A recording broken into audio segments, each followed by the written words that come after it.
Welcome everybody, it's Crafty Carol here with another video for you. And today I thought we'd make this fun fold card, which is, I don't know what it's called actually, a gatefold card of some sort. But it's not just an ordinary gatefold card, because if we open it up, we have two floating panels at either side. So I think I got this from Jan B, I think. Originally, and I've been adapting it for my own use. This is using the beautiful Parks set. Can't remember, what are they called? Beautiful. It's got a punch anyway. It comes as, there's two stamp sets and this lovely flower punch that goes with it. Think if I was doing it again, I might do it a little bit differently, but that's okay for this one. And I've used the sentiments. I think that's from that set, the Let's Celebrate You, the Happy Birthday and Just For You inside are from, oh, can't remember the other set. Oh, that's come off, look. That's no good. Let's just re-glue that together. So that gives you a little clue as to how it works. It's got a little fold underneath that actually is the thing that makes these panels pop up. So I'm going to show you how to do it. And obviously never forget to decorate your envelope, really important.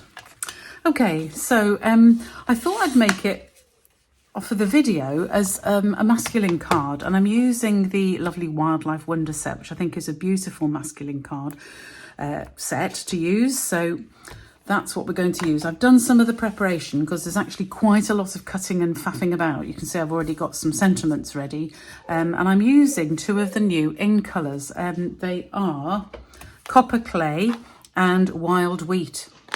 And quite often for these colours, I'm never sure if I quite like them at first, but these ones I've really taken to. So I thought I'd go and try these colours and see what we do. So the preparation for the card, it's the normal size, 21 by 14.8, but this time, instead of scoring in the centre for a normal A5 card, you're going to score from each side at 5 1/4, that's 5.25 centimetres. So a little bit fiddly, but it is possible on our trimmer to just get the edge of the card in, because you want these two panels to meet exactly in the middle. As you can see, these do. So that's what you want. That's the base, and then there's various other bits, and you can choose different colour combinations. For this original one, I used Soft Sorbet and Shaded Spruce to match the paper, which was the paper that matches the Park Suite. What was the paper called? Hang on, let me just have a look. The Regency Park paper. So I used the colours just to match that. For this, I thought masculine card, I want to try some of these new colours. So that's my base in Copper Clay, and then in Wild Wheat, I want one panel for here, and this panel is 10 by 14.3, and then a piece of DSP, and this is just from the In Colour DSP that matches all these new colours, and that is 9.5 by 13.8. So that is for the inside, and then the panels for the outside, these are, and I can't quite remember in centimetres. Hang on, let me just measure them to be sure. So these are, 4.7, slightly odd, but 4.7 by 14.2, and the pieces of DSP are a little bit less, so they're 14.2, I think, hang on. Dearie me. 14.3 by 13.9. There we go. So I've just made them a couple of millimetres smaller all the way around so that you get a nice outline. And there's two of these, and these are for the two front pieces here. I'll put the inches and the centimetre measurements into the blog, so if you need the full measurements, then ask me. So I'm going to start off by putting some of the card together. I've already done some stamping. This time I'm going to use two offset panels, one bigger than the other. It doesn't matter how you do this, folks, so don't worry about it. And also there's one for the front, which we're going to just, I'll put on in a minute. So let me stick some of these together, and then I'll show you how we do the actual mechanism. Okay, so that's my panels stuck together. So I'm going to put this front piece on here, and you want this to be in the center, but obviously you only want glue on half of it. So I'm going to put glue that's more or less in the center. There we are. So I'm going to put glue just on this left hand half of it. So turn it over carefully so I know where I'm putting the glue, and I only want to put it on this piece because this is the bit that's going to be stuck to the door, if you like, to open the card. And if we stick it across, obviously you won't be able to open the card. So I'm going to have this there. I think that's roughly in the middle. Of course, the lines on either side aren't straight, so I just have to be a little bit careful to make sure it's still straight. There we go. So that is now my panel that opens, and I'm also going to stick the sending birthday wishes on, and I'm going to do that by sticking it to the opposite panel. So I'm actually going to stick it on this side, just because, I don't know, feels the right thing to do. I just want to make it a more interesting card. So that needs to be parallel with there and in the middle. I think it is. There we go. So I've used the copper clay stamp to stamp the various elements. So I've stamped the bear and the fox and the owl. I've used all three. And the sentiments here, I've actually stamped in the wild wheat. I think that looks okay. Yeah, that's got a bit too much wild wheat on there. Whatever, it's what I'm doing now. So to put these panels on inside, I'm going to have them roughly there and there, which means that I can then place these. I can get these roughly where I want them. So I can have this one opposite the owl. This one, I think, yeah, I'll need to have it behind my fox, but that's okay. So I can go ahead and stick these in, and then I'll show you how we make the mechanism.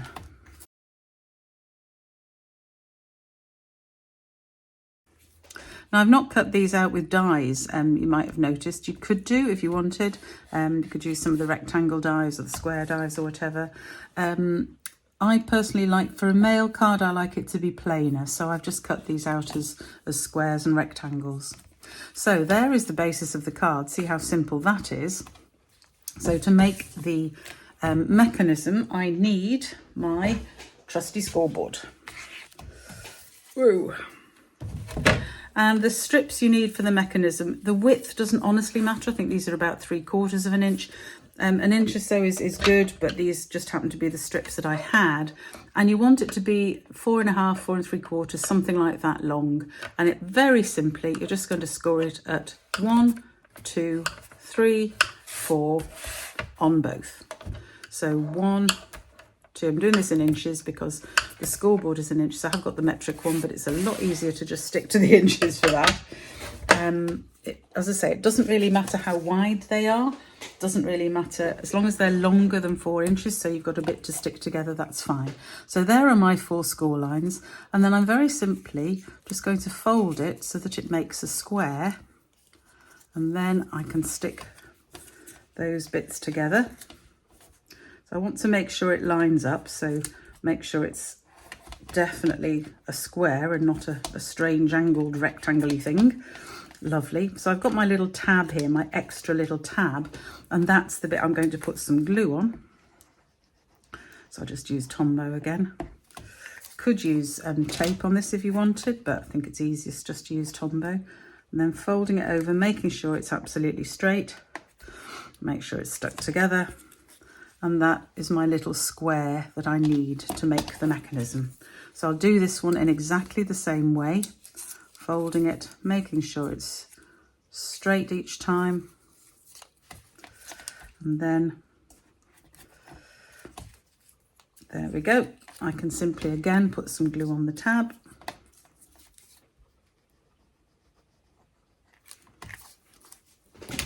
Fold it like that. So you can fold it flat to make the square. That makes sure it is beautifully square. And there we have our second mechanism. Then to stick the mechanism into the card, we want glue on 2 sides. So glue on 2 of the sides of the square. So I'm just going to use Tombow. Again, you could use tape, but Tombow means you've got a little bit of wiggle room, which is always a good thing. And then the easy way to put it in, I want it roughly in the middle of where I want to put it. Bring this down so you can see properly. So this is where I want my owl thing to be. So I'm going to press it down like that. And then, open up, that's it. I'm going to actually, ooh, fiddly, stick it right in so that it's right in like that, so it's a right angle. Okay, and then I can just fold it down to make sure it's in the right place. So there is my neck mechanism. Oop. See, I've done the same as I did on the other card, taken it off too quickly. I need to make sure it's stuck. Just keep it like that for a minute to make sure it's stuck. Then we do exactly the same with the other one. So I want the glue on 2 of the sides. One side sticks down into the corner here. And I'm folding this up because I don't try and stick it in flat because you might get the bend in the wrong place. So again, I'm going to make sure that's stuck down before I start fiddling again. Press it down, make sure it's right. There we go. So I want to make sure those are really well stuck before I then stick the panels on. And very simply, we just stick the panel to this side.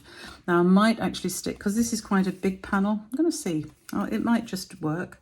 These smaller ones will fit beautifully. So to stick the panels on, we're just going to put glue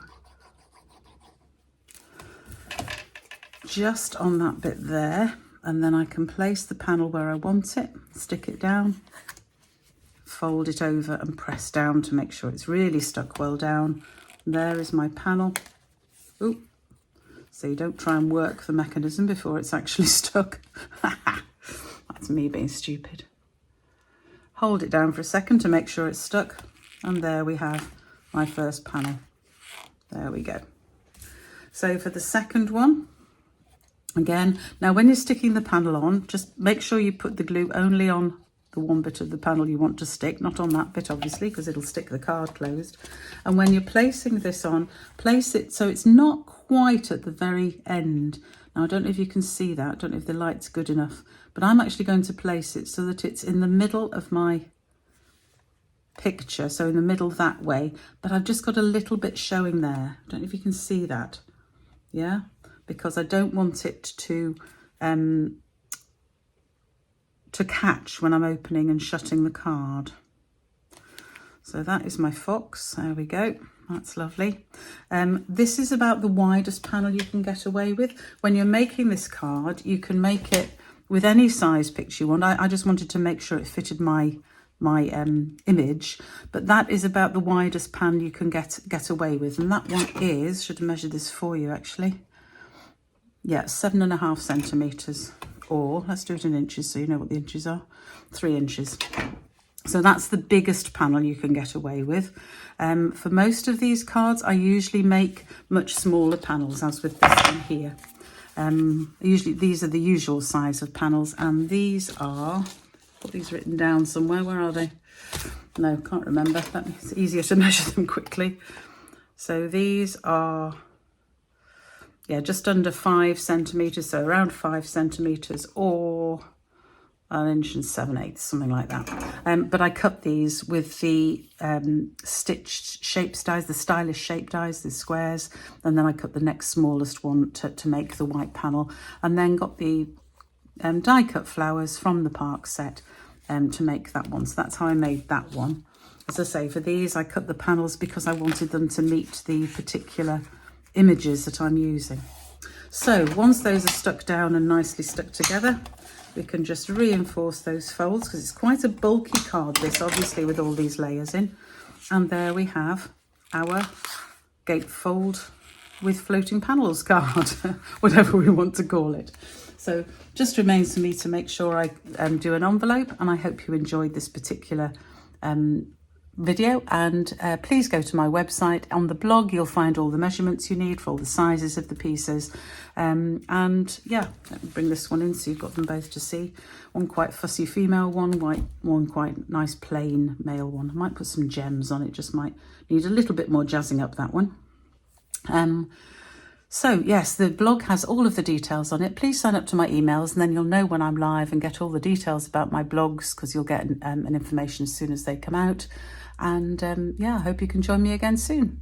Bye for now.